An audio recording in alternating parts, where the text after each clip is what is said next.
Alhamdulillah sampai hari ini masih berjalan bagus. Artinya sebelum kita panen kita lihat apa kekeringannya dulu.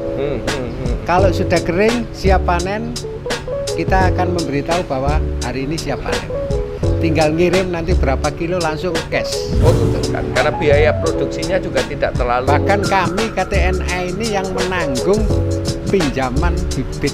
Weh, itu yang luar biasa. Kita mulai.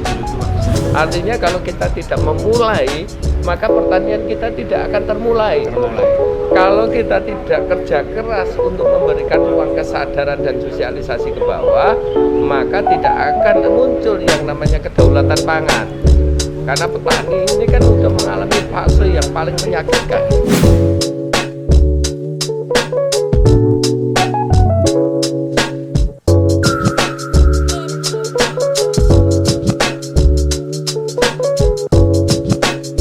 Hari ini kita ada di sebuah perusahaan besar yang merupakan daya dukung petani kita. Kita ada di Petrokimia Gresik. Ini merupakan satu kunjungan kita dan kita terima kasih kepada Petrokimia. Kita udah dijamu luar biasa. Tapi yang terpenting kita berharap Petrokimia bisa memberikan support bagi kami di dalam mensukseskan program Makmur di Jawa Timur yang merupakan program yang kita titi bersama. Kita bisa bangkit, pertanian kita bisa bangkit, dan kedaulatan pangan kita bisa tercapai. Terima kasih. Kita akan mensukseskan program Makmur dan Petrokimia siap mendukung KTNA di dalam menyukseskan program Makmur. Assalamualaikum warahmatullahi wabarakatuh. Rekan-rekan sekalian, hari ini kita ada di Kabupaten Gresik. Kita bersama Ketua KTNA Gresik, Mas Hamzah. Sama ini yang dedengkotnya KTNA Jawa Timur, Pak Prayogo, Sekretaris KTNA Jawa Timur. Ada yang menarik ketika kita di Gresik hari ini, habis pelantikan kemudian kita dijamu oleh teman-teman Petrokimia yang hari ini tempat kita adalah di Petrokimia Gresik.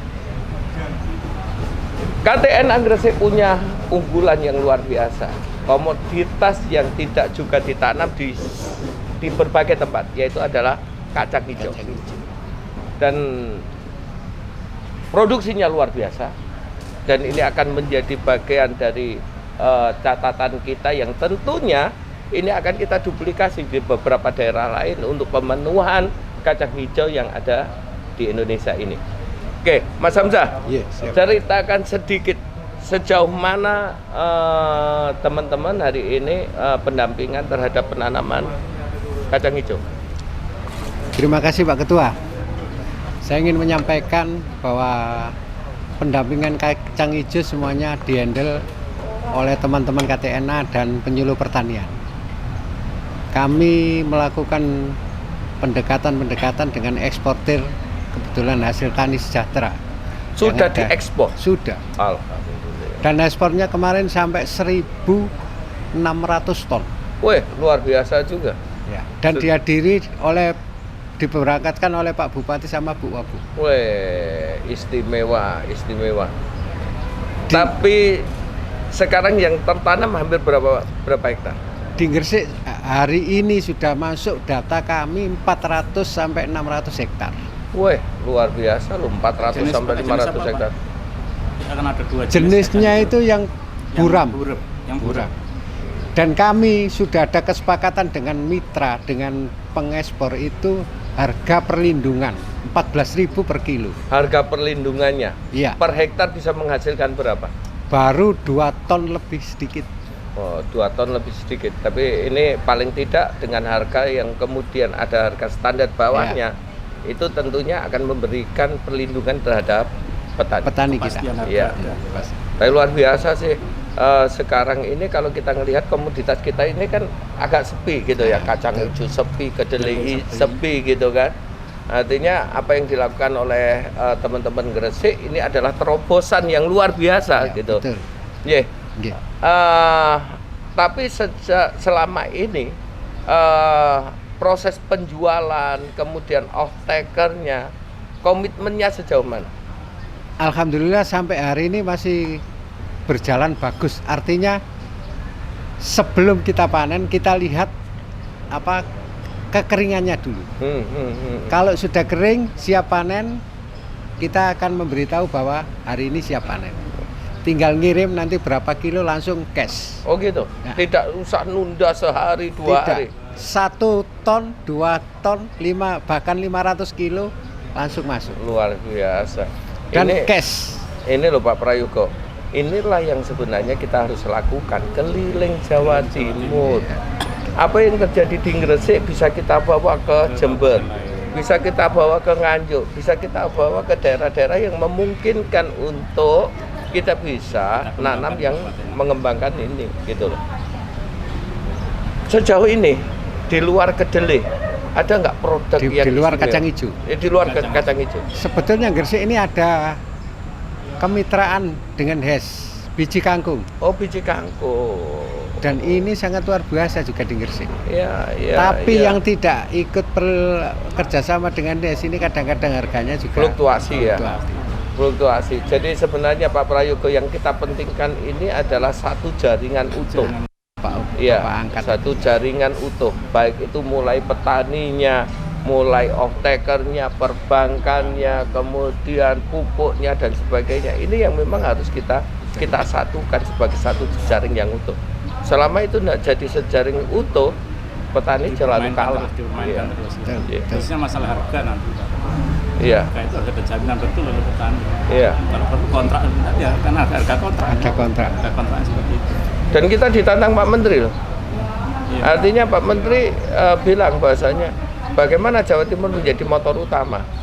Target kita program kemitraan yang semacam ini yang terselubungi dalam terwadai dalam program Makmur ini, target saya bahasanya bagaimana 1.000 hektar per kabupaten. Rencana kita ke sana. Ya. Jadi kita sudah mulai, target kita di tahun ini memang 1.000 hektar. Ya. Target kita. Pasuruan ojo kalah. Siap. Siap Pasuruan. Iyalah. Artinya Gresik sudah memulai, Jombang sudah memulai, Jember sudah memulai, Nganjuk sudah memulai, Pasuruan harus belum. memulai. Sekjen harus. Oh iyalah, ya rugi sama sekjennya ya Pak Hamzah ya. Iya, sama Rugi sama sekjennya. Siap. Dan petani dengan harga segitu sebenarnya teruntungkan ya. Teruntungkan. Karena biaya produksinya juga tidak terlalu. Bahkan kami KTNA ini yang menanggung pinjaman bibit. Weh, itu yang luar biasa. Pasuruan Pak Ketua sudah Kita kita mulai dulu itu waktu saya ketua. Kita mulai dengan bunga sedap malam dan mangga. Karena sana ada unggulan seperti itu. Yeah. Kita mulai dengan betul juga. Sudah ada, tapi ya mudah-mudahan nanti kita bantu untuk melanjutkan yang sudah kita bangun awal itu sedap malam dan mangga itu bagaimana melanjutkan kita. Saya nanti ketua pengurus yang baru ini bisa meneruskan apa yang dulu sudah. Iya. Harus didorong gitu, harus didorong. Artinya kalau kita tidak memulai, maka pertanian kita tidak akan termulai. Kalau kita tidak kerja keras untuk memberikan ruang kesadaran dan sosialisasi ke bawah, maka tidak akan muncul yang namanya kedaulatan pangan. Karena petani ini kan udah mengalami fase yang paling menyakitkan. Tidak percaya bahwa pertanian itu bisa menghidupi dirinya. Kemudian organisasinya juga acak-acak. Kemudian jejaring juga tidak punya, informasi tidak punya, teknologi ya tetap gitu aja. Maka KTNA yang harus di depan untuk membangun ini semua, gitu kan Pak Hamzah? Betul. Iyalah. Kita boleh pesimis dengan masa depan. Oh iya. KTNA harus memulai kan. Kita mulai pendekatan dengan tadi yang seperti dilantik oleh Pak Ketua Jawa Timur itu kan muda-muda Pak usianya. Oh iya, banyak yang muda luar biasa. Dan itu semuanya punya usaha. Petani tadi saya. Punya usaha semua. Usaha petani punya semua usaha. Kan. Baik ada yang perikanan, peternakan, ada yang pertanian, bahkan tadi ada yang itu sudah membuat jamur merang dan jamur tiram untuk menjadi produk itu yang sekarang dibawa ke Jakarta. Wah, luar biasa. Muda masih 23 tahun. Wah, luar biasa. Jadi inovasi ini dulur yang penting. Inovasi ini yang penting kita lakukan. Anak-anak muda harus diseret kembali ke dunia pertanian. Agar apa? Agar kita tidak kehilangan generasi petani kita. Dan yang terpenting dari itu semua, kita ini berjuang bersama agar kedaulatan pangan bisa tercapai. Ketika kedaulatan pangan tercapai, yakinkan bangsa kita bisa bangkit dan bangsa kita akan besar. Terima kasih. Wassalamualaikum warahmatullahi wabarakatuh. Waalaikumsalam.